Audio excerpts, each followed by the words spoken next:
જય માતાજી, જય દ્વારકાધીશ।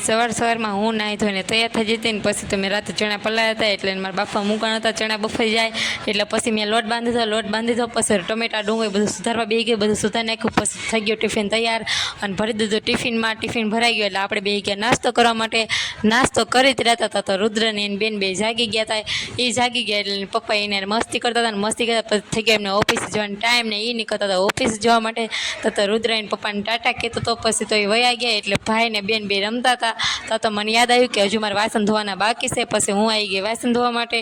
તો પછી ભાઈને બેનને બેન નવરાવી દીધા ને પછી ધોવાના હતા કપડાં, તો હું આવી ગઈ કપડાં ધોવા માટે। કપડાં ધોઈ જ નાખ્યા હતા પછી તો આપણે માટલું વિસઈને ભરવાનું બાકી હતું, પછી માટલું પણ ભરી દીધું। માટલું ભરાઈ ગયું એટલે કચરા પોતા બાકી હતા, પછી મેં પોતું પણ મારી દીધું। પોતું મરાઈ ગયું તો રુદ્ર પછી મમ્મી મારે તમારે ખોવા આંબી આવું છે, પછી આવી ગયું મારે ખોવા આંબી આવવા માટે। પછી થઈ ગયો બપોરનો ટાઈમ ને આપણે બે ગયા જમવા। જમીને પછી તો આજના વિડીયોમાં આટલું, ફરી મળશું નવા વિડીયોમાં। જો વિડીયો ગમે તો લાઈક અને સબસ્ક્રાઈબ કરવાનું ભૂલતા નહીં।